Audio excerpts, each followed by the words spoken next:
Hello students. So today we are going to start with our standard 6 science lesson number 10 force and types of force with the second half of our lesson. We had first finished with the first half in our previous session. I hope you all have understood it well. So now we'll begin with the second half of our lesson. Before beginning, I'd like you to remind of those points or those explanation which we had in our session 1. As you know, this lesson is about force and the types of force. So students, the points which we have to remember are: the very first one is muscular force. This force is basically done with the help of muscles and bones. When you pick up a bag, that time you use muscular force. Second is mechanical force. A force which is used with the help of machines is basically mechanical force. If you are washing your clothes in a washing machine, then that is a mechanical force. Third one which we did is gravitational force. So our earth has a force which is called as gravity that pulls objects towards itself. For example, if you throw a ball towards the sky, that ball will again come back to the ground. Why? Because of the gravitational force. Students, I hope you are reminded about it and you remember all the points.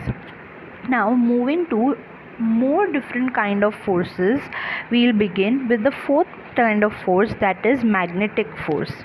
As from the word itself, magnetic here also means the same, that is magnet. We all know magnet. So this force is basically with the help of magnet.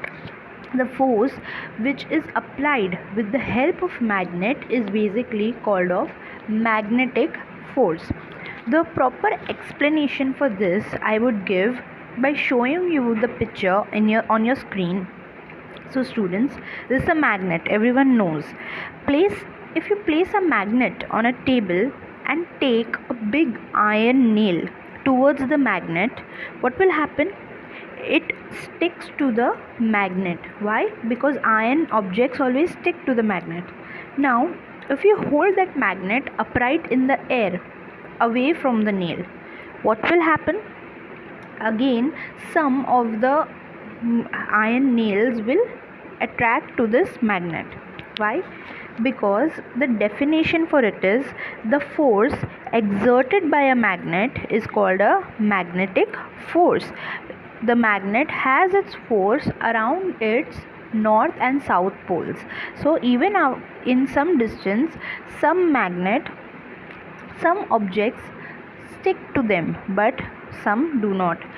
You can take example of magnetic force in gadgets like doorbells or lifts.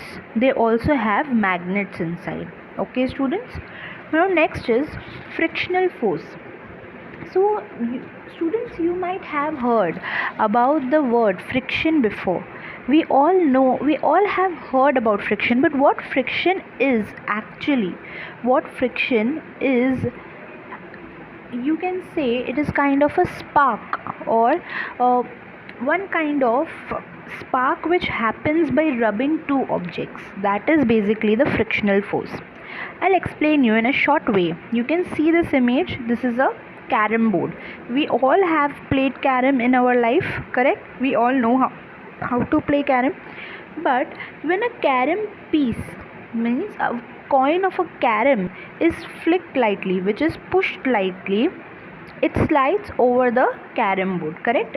If you are using a striker to play a carom, what will happen? It will move forward, it will go from one end to another, but after a certain point it stops. The striker stops at a certain distance, correct? You have seen this. Why? Because of frictional force. Second example, if you can take, is a ball which is rolling over a flat ground. If you see that there is a ball which is rolling over a flat ground, it also stops at a certain distance, correct? If you, for example, if you throw a ball from where you are standing and the ground is flat, there it has no bumps or no speed breakers or nothing, so what will happen? First, the ball will move very quickly forward, and slowly it will go little bit ahead in a slow pace, and finally it will stop at a particular location or at a particular place. Now students, why does this happens? Why does this ball goes at a certain place and then stops? Why it happens? I'll explain you. Because when two surfaces that rub against each other, the force of friction always comes into play. It always acts against the direction of the motion. Understood?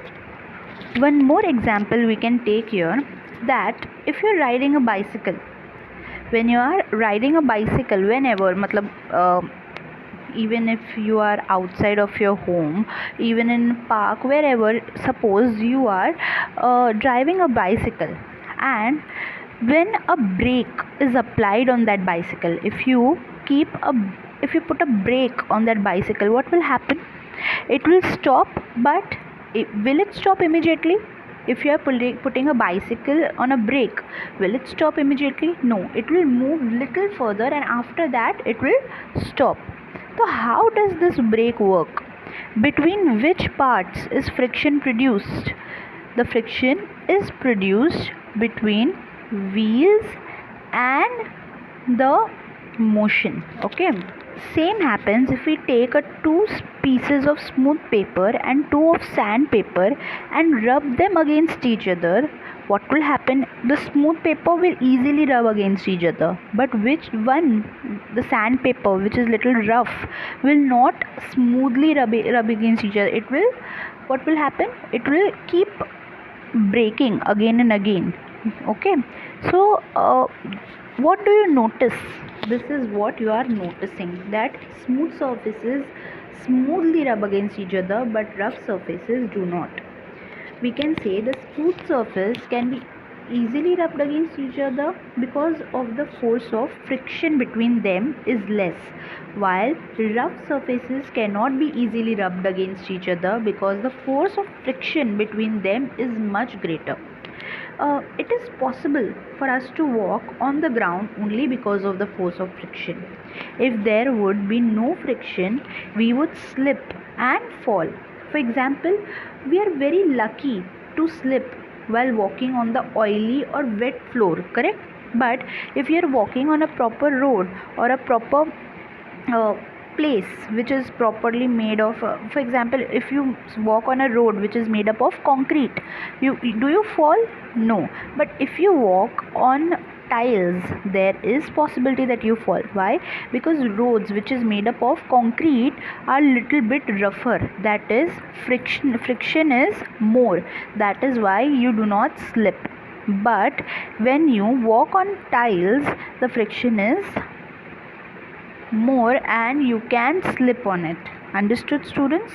Now one more example we can take, that is of, if you have seen that if a car is stuck in a mud, what happens? We can put a wooden plank, a wooden belt, or you can say a wooden piece under the car, and you can pull that car out. Now a force of friction is generated between the wheel and the wooden plank which is laid down under the car.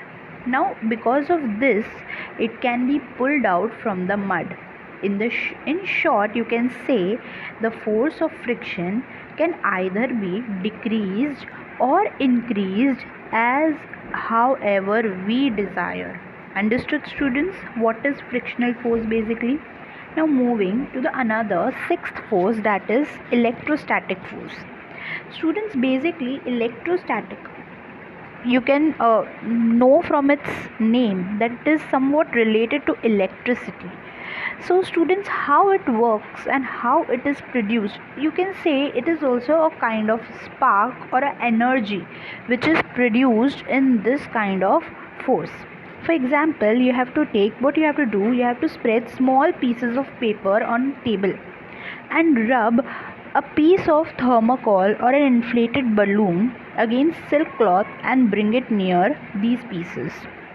Okay, you can take a very simple also activity. What you have to do, you have to take a plastic comb and you have to rub it on your dry hair. Dry hair means hair without oil. Okay, so you have to rub it on your dry hair and you have to repeat the above activity again and again on your hair.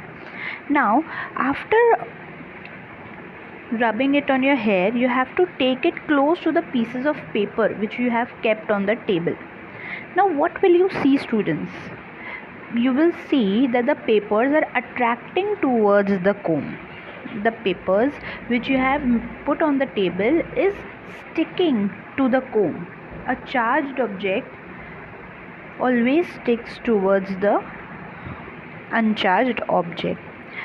You can also take one example that if you keep a peacock feather between two pages of notebook, and then what you have to do, you have to bring it near your fingers. You have to rub the peacock feather and you have to keep it into between two pages.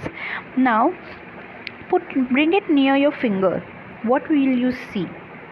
In all these activities, the same thing is seen, that whether it is a piece of paper, hair or the peacock feather, they will be seen to be moved. Now why does this happen? Why does all these objects keeps moving, or why do they keeps attracting? Because of static electricity. Students, static electricity is produced on materials like rubber, plastic and ebonite due to friction. The force exerted by such electrically charged material is called as electrostatic force. The last force which we learn about is the combined force. Students, while what is combined force? From its word combined, what you understand, that it is a mixture of all the forces. All the forces when act together or any object or on any particular object, then that particular force is called as combined force. Okay, students, I'll help you out in know more about this combined force.